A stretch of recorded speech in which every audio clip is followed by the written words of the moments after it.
So I was looking for a good video for a speedometer worm gear change for a 1965 Corvair Corsa. Couldn't find a great video of one, so I just kind of started taking it apart and kind of figured it out. So I want to make a video so if somebody is looking for a good one, that hopefully this suffices. I'll assume some competence in that you've gotten this far to get your speedometer out of the dash. Obviously it's coming in, sitting inside the dash. There's screws that hold that in. There's a face that's on it. And yeah, hopefully you've gotten this far. If you have gotten this far, the way that I did this, we'll just do it the way that I did it. So the speedometer needle is going to come off first. That should come off fairly easy. You can get that off with your hands. This is very easy because I've had it off before. And then there's two screws on there on the face. We're going to take those off. And then the whole face plate will come off when that happens. And I'll actually show you something that I got stuck on as I was putting this back together, is that Chevy, for some reason, hid the 10th on the odometer. It's here on the trip, but it's not on the odometer. And it threw me off a little bit because as I was putting this back together, I put a drill in the back of the speedometer and it was turning 1 to 1 and I couldn't figure it out. And my friend came over, he goes, well, you don't have 824,000 miles on your car. Yeah, so that's hidden. That 10th on the odometer is actually hidden with this plate. So just keep that in mind as you put it back together, you don't get thrown off. This little piece of plastic will come out, you just turn that upside down and it'll pop right out. All right, so now you're here at this point, we're gonna take it off of the housing. There's two bolts in the back. You can hold onto the speedometer so it doesn't drop out.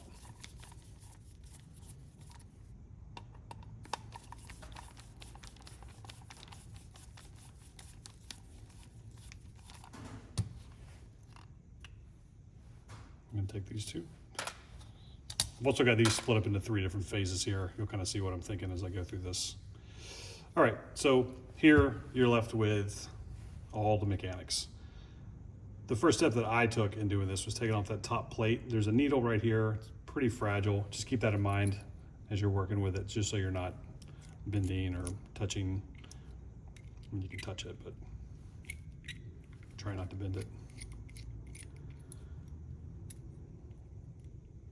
I'm going to put this stuff in my little phase 2 bucket. Plate comes right off. Now there's these little flaps, I don't know, something to hold these on. They'll just pull straight out. Now the speedometer and the trip both, or the odometer both, they go to the left first and then the right comes out and then they come out. This is spring loaded, so this will go to the left first, the right comes out, and then it comes out that way. Next thing you want to do is to take out the reset gear, the trip reset.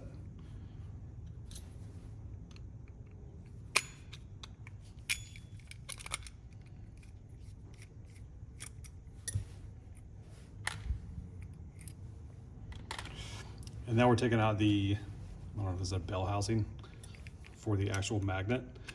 What I've heard is that the first worm gear replacement is the tough one. That's where you have to go get your speedometer calibrated and remagnetized and all of that. Thankfully, I've already done this, so I realized that drive was actually fine. As you take off this housing, wrap your fingers around the back of this because the middle part will fall out and it'll actually damage the spring that's sitting in here. So just keep your fingers kind of wrapped around the back just so it doesn't let go. Just like that. And we'll stick that here. This is your third worm drive here, third worm gear. We're gonna take that out. This was actually fine. This is the one that we need to replace. The first one is the one that's spinning, this one here. That's the first worm drive. This is the second worm drive, and apparently this is the one that goes bad. The grease wears out, it's spinning violently as you go down the road, and underneath you can see, this is the new one, but underneath you can see on this one, where did I put that one? On the other one, how it just chews down the gears a little bit. So that's what we're replacing. To get this one out, I used an ice pick and a hammer, super high tech. If you're looking at it this way, top right, bottom left, that little pin right there is the one that we're going to pop out with an ice pick and a hammer. And then if you do that very lightly, nothing crazy, it should pop right out.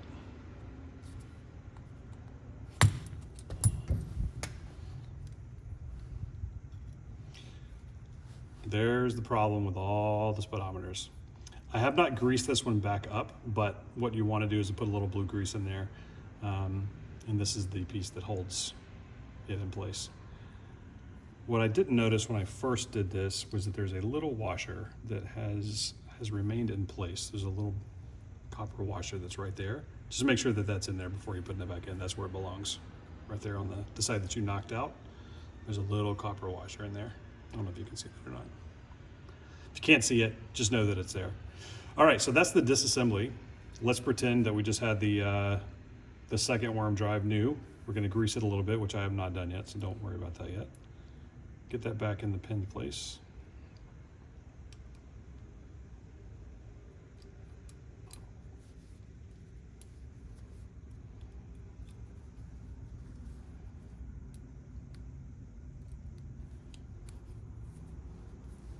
I'm gonna not worry about getting this in there too tight either, but I'll hammer that in just a little bit, nothing crazy.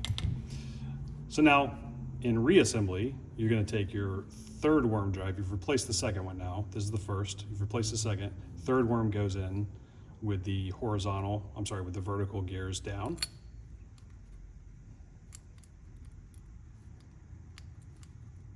It was much easier when I wasn't filming myself.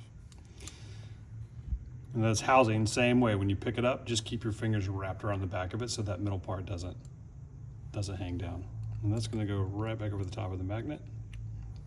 Now, one thing I noticed when I was putting this back together the first time, there's a little notch right there. I don't know if you can see that or not. It's a little notch. That notch needs to be on this side of that stop right there. Because if it's not, the speedometer won't work. You just want to make sure you can kind of just move that a little bit, and it's tensioned by the spring, so just be very careful. You just want to make sure that it's on this side, on the top side of that little stop. And if it is, you're good to go. We'll reassemble this.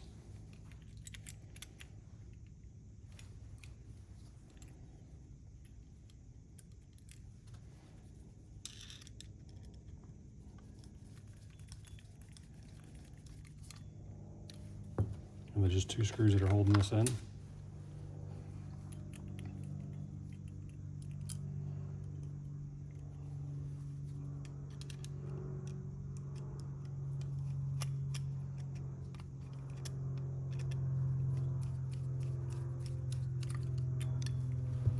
So now this far, this is the point where I would put the trip odometer reset back in.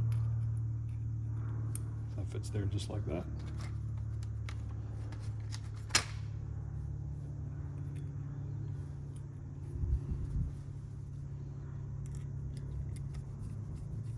My apologies if I'm in and out of frame. I'm trying to keep it in there for you.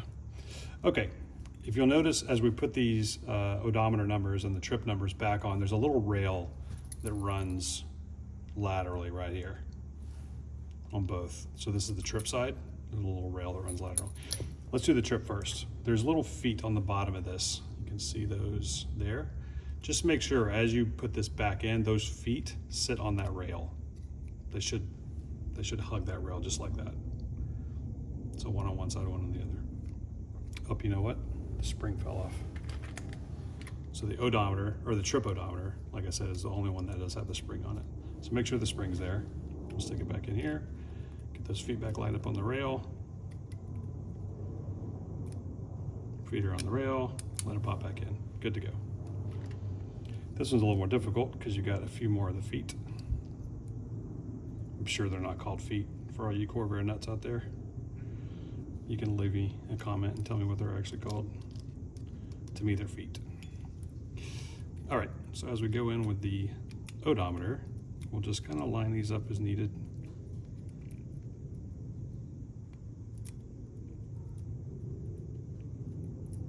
And then, yeah, of course, as you get a few of them on, a couple of them pop off. You probably want me to fast forward through this part. This is the boring part.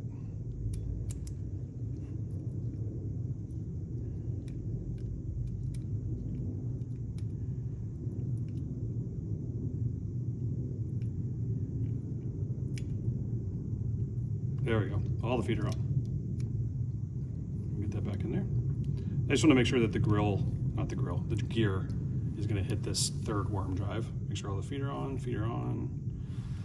And we'll put these little tabs back in. And the tabs go big side on the top.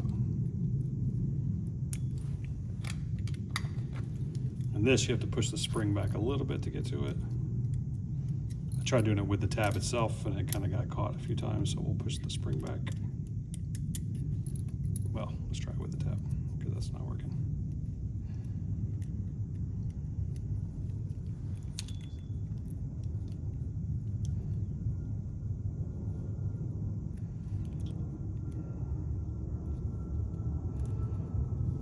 Much more smooth when I'm not filming myself.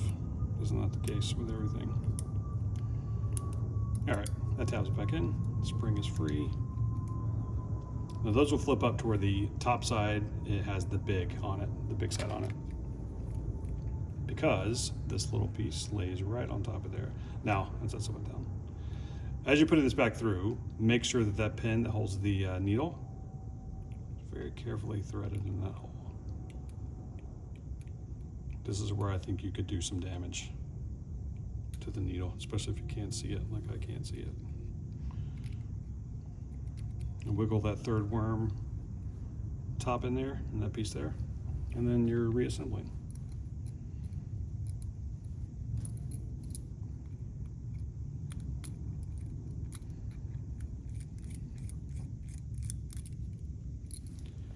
I think past this, it's pretty self-explanatory how to get everything back in. Make sure that you test the drive, or the drives. And what I did was I put a drill on the back of this, put it all back together, put the needle back on, and stuck a drill on this, and the drill runs in reverse, so out on to the left. And that will spin this drill. You'll see, hopefully this one and this one move 1-to-1 ratio, because again, this is the hidden one when you put the faceplate back on. So if these run 1-to-1 ratio, then you've done your job, you've replaced it, you fixed it, and you're good to go. And as you put this back on, everything fits back together just like we took it apart. Not super complicated, and I hope this video helped. All right, good luck. Happy Corvairing.